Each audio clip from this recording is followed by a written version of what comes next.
Well, first of all, again, it's such a pleasure to meet you. You are Likewise. a very talented actress. Yeah. When did you fall in love with acting? When did the acting bug bite you? So that bug bit me at very young age, very early age. Back when I was about, I would say, 5, 6 years old, my sister would be. It's a very funny story actually, because my sister, she's not that artistic anymore, but she's the one who kind of started this whole entertainment thing. She was taking classic piano classes, and then she thought she was a director of local district plays. So all of her friends would gather together, the adults, and they will be like, okay, you little ones, you're going to be a tree, you're going to be in this play, you're going to be a wall. So it started out with some little background roles in our neighborhood, and then I thought, wow, that could be fun. I can actually have some speaking roles sometimes when my sister directs. And so that's kind, then I started singing. I participated in all kindergarten activities, performed there, performed in middle school, high school. What haven't I done? Yeah, exactly. But it was Um, fun, and I continued on pursuing my acting career. And when you get older, you realize that this is not just fun. This is actually serious profession, and you have to study for it. You have to go to auditions. You have to prepare, and so that's how it all started. so you come from the Eastern Europe. Is the acting business there very hard to get into? I think it's hard to get into all over the world. It's just that type of business. Your parents usually in that part of the world don't want you to be in that business because there are always rumors about something. Which some of them are correct and some of them, they're myths. But my father was pretty strict. My mom, she always supported anything I would do. She knew I had some talent, some aspirations, and she always tried to guide me through different processes and help me attend certain acting classes and singing classes. So yeah, I mean, it's hard everywhere, because there's everybody in the world probably is dreaming about being at some point when you're a little child or a little bit older, you want to be in the movies, you want to be in Hollywood. And the picture is not always as perfect as it's portrayed in Hollywood movies, but with the right guidance and preparation meets opportunity type of situation, it works. You just have to work hard no matter what you do in life. Well, it's true, and working hard is, a lot of people that want to be in this business don't realize that, it is a business, Of and course. you have to kind of hone your talent all the time, taking acting classes Mhm. and always being prepared. Are you good at auditioning? Hey, I will tell you I'm good, then I will not be modest. But I think, right now what's gotten all actors much better, in my opinion, like my peers, everybody I know, ever since COVID started, most all of our auditions, pretty much all of them, they became virtual. Yeah. So when you have the sides, when you have certain scenes that you have to record, it's so much easier because when you go into the room with a casting director, on one hand it's great, on the other hand, sometimes nerves take over, and you may not perform to your best ability. But when you're with the casting directors, they can see your personality. Sometimes they can ask you a couple of questions, something they cannot do when you just submit the tape. However, excuse me, the positive side of the tape is that, you can do it a few times. If you didn't like the first take, you can do it. But usually I would do no more than 3 takes, and then would choose the best one. And majority of time it will be multiple scenes. So you just have to shoot the first scene, second scene, third scene, and then you put it all together. And sometimes I do it myself, but most of the time I have really good actor friends that do this for me, and that works out for all of us. It does. You having a scene partner, in an A good audition team situation. partner helps. Yeah, it does. They know how to read it with you. Hmm. Music, that must play a part in your acting as well. Of Does course. music inform your acting? Of course, and that's a great question because I started out my entertainment career back in Uzbekistan. I was singing. I co-wrote my songs. It was like more pop dance genre. And then when I came to America, I thought, you know what, I just think I should focus on my acting, because I recorded songs, as I grew older, in studios. I performed, but I just thought I want to be an actor more, and then I can incorporate my singing into some of the films that I'm in. And what happened with Captors, that I'm assuming we'll be talking about it. Yep.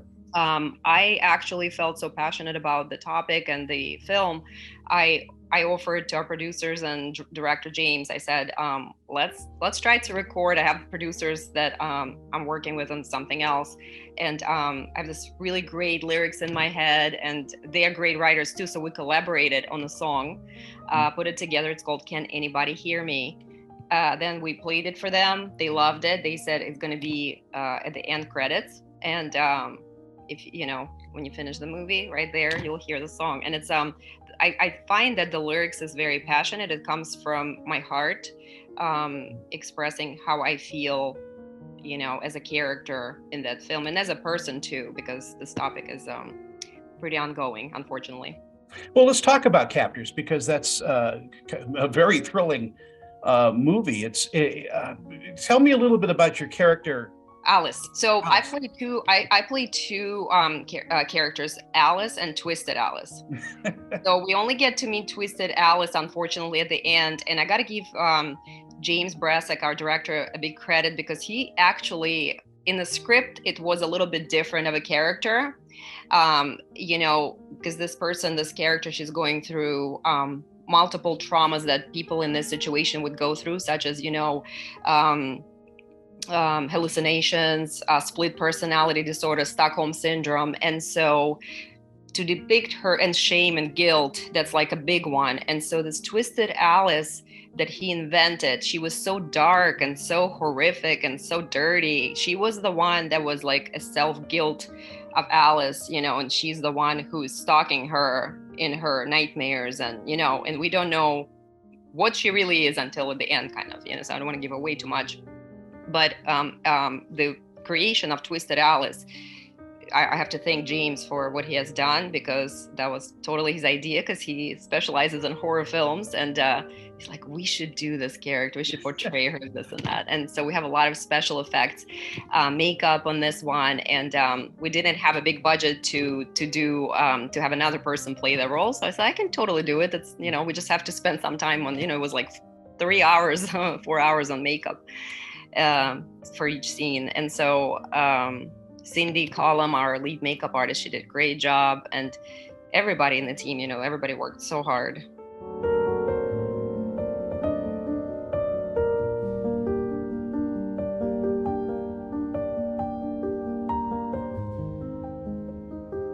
Millions of people are losing their dental coverage every year or can't afford dental care due to the high cost. Just a simple cleaning can cost over $100. But there is an answer, TDA. For about $1 a day, Total Dental Administrators covers over 200 dental procedures. Whether you're an individual, a family, self-employed, or retired, TDA has a plan that's right for you, starting about $1 a day. So call or click for your free information kit and see how affordable dental health can be.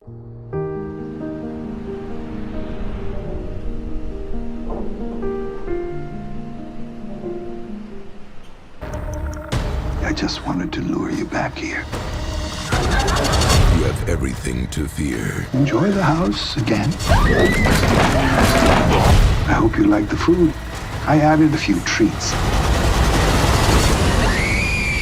That's what really intrigued me about this script, because mostly the entire film is carried out by one person, even though we do have other actors, of course, and thank God we do, because it was very difficult when you're on a tight schedule, from morning till night, to be like in one outfit and be in every scene. There were so many scenes, James will tell you all about it. Yeah. So anyways, we really did a great job with pulling this off on a very tight schedule. And, when you shoot scenes like that on a big budget, they usually have stand-ins, they have, you have time out a lot. And on this one, I didn't. And that was very exciting for me as an actor, and fulfilling at the same time, to take on a role of this nature.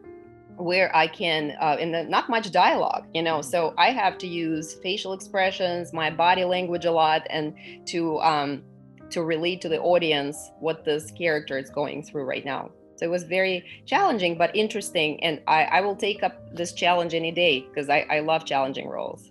A lot of times actors will look at a script and go, okay, I've got this many lines, blah, blah, blah. But when you don't have any lines, that's kind of exciting. There are some lines, of course, when I do get to talk to someone, but the whole concept of creating that tense environment there is when she is just basically tete-a-tete with herself, like she's there alone. And initial title of the film was Alone.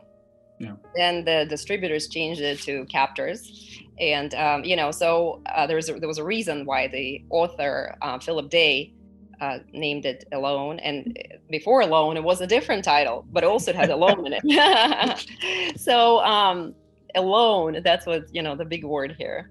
And when a person is alone without having any PTSD and trauma, and they're trapped, let's say when COVID started, right? That's a great example of when you're alone. And some people, it was so difficult for them. They developed so much mental illnesses because of that, depressions and anxieties and etc. When they didn't know what's going to be next, right? And they're all alone, trapped in the house, sometimes with just another family member, which helps. But when you're alone out somewhere in the woods in a house that doesn't have electricity, power or anything like that, no water, she has to survive. And so that brings and plus the PTSD and all the stress that she accumulated throughout her lifetime, that is going to be a different effect. So that's where, we have to portray this character through facial expressions, through her physicalities a lot. And that was kind of physically challenging too, this role. But I loved it. I think I like the challenge, Do you like roles that are physical? I love it. I have several that I've done, action roles, and I have a few that's coming up in fall. I love action, and I do like psychological thrillers a lot. It's actually one of my favorite genre. What about comedy? Comedies I love too. What don't I love? This is another thing. It's a great topic. I'm working on a screenplay for a pilot right now. It's a dark comedy, and can't get away too much information, as you know. But but this is what I'm working on. I do love comedy. Being a producer though as well, I mean, that's a different kind of hat that you have to wear. Right, but I did not produce the Captors, but I did produce some other films in the past, and I mean it's interesting. I want to learn throughout my lifetime every avenue of movie making, right? I do want at some point, just like a lot of actors out there, I want to direct a film. I have some scripts, and I worked with a very dear friend of mine who unfortunately passed away on something that it was like a PSA, anti-drug PSA in the format of a horror film. We scouted multiple locations, and unfortunately she died in a tragic accident recently. And so in the memory for her, I will be continuing this, and we were supposed to both direct. She was a DP, and I'm an actor, producer, so we wanted to both co-direct the film. But of course, as an actor, as someone in the entertainment industry, you want to try yourself in every aspect of this field, and then see what is yours, what is not, what you can do, and what's closer to your heart. So far, I will continue acting because producing is very difficult. It's challenging. It's interesting. But acting is more fun for me. Yeah, but I think being well-rounded in the business, I think it's to your benefit to understand how each position works, Of course. And do that. Yeah, and I admire, everybody on the set, the makeup artists, special effects makeup artists especially. I mean, those people do tremendous job. So when people go to the movie theaters and they see a big monster, they don't realize how much work goes into creation of that monster, or anything, like a gun wound to make it look realistic, a blood coming out of, it has to look realistic in order to be believable. So all of those things are fascinating to me. Do you like working with directors that were former actors? Do you prefer that because they're more empathetic toward the actor? It doesn't really, to me, it doesn't really matter if you're an actor, or sometimes actors, they see a difference when they shoot it. They give their fellow actors more leeway to create that character that they're working on. But with James, for example, I got to tell you, he's extremely talented director. He knows exactly how he wants to shoot his scenes and what format, where he wants this cup to be, where he wants this book to be, where my hand should be. But at the same time, he gives me leeway to utilize my expertise in this, and what I can bring to the table. He will take it into account, and he will film it. He will see if it works, and then he will add it or not add it.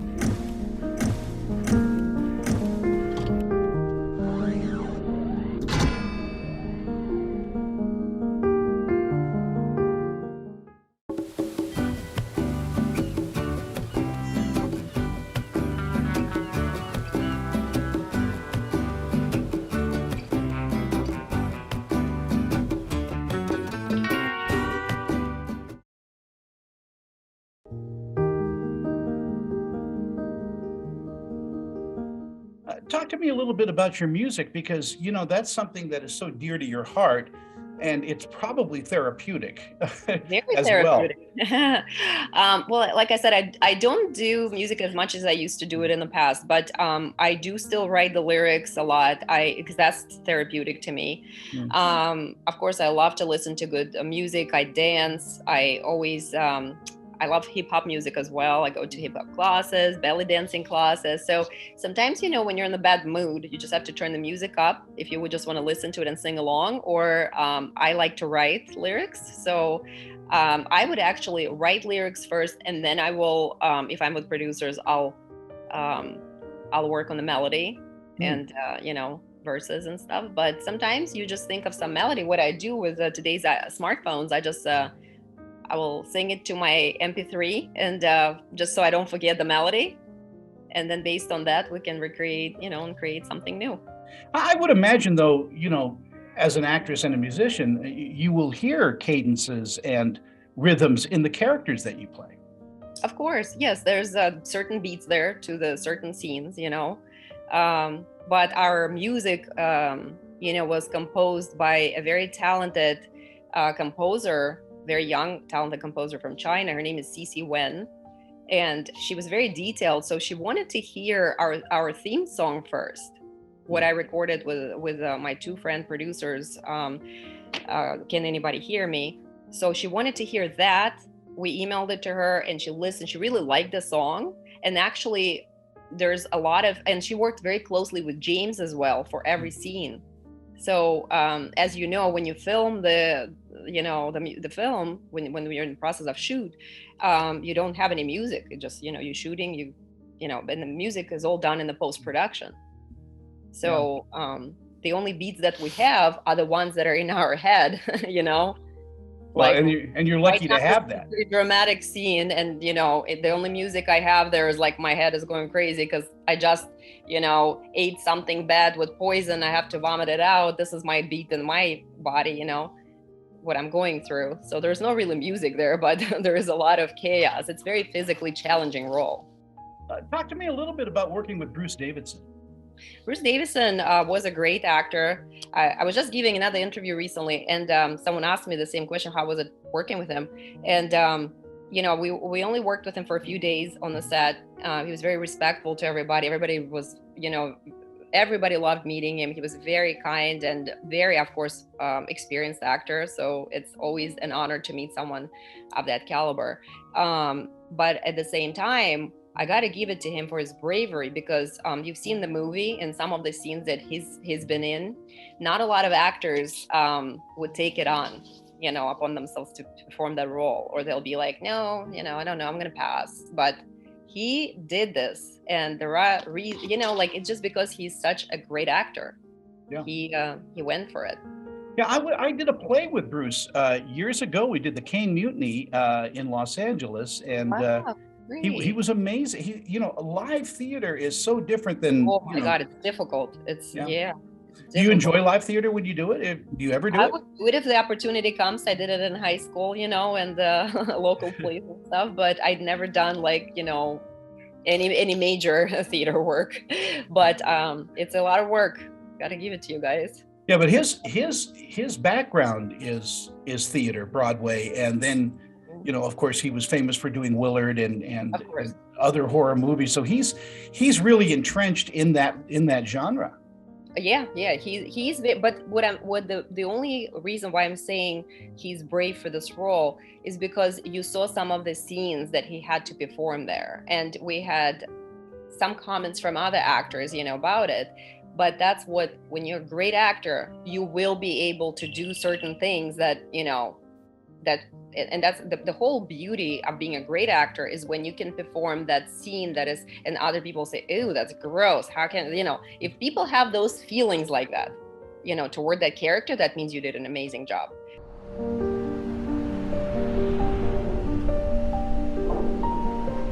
As a single mom, I want to make sure my kids have healthy teeth. Going to the dentist can be expensive. Just a simple cleaning can cost over $100. Then I found TDA, and for about $1 a day, Total Dental Administrators covers my family on over 200 dental procedures. Whether you're an individual, a family, self-employed, or retired, your acceptance is guaranteed for one of these policies. Call or click for your free information kit and see how affordable dental health can be.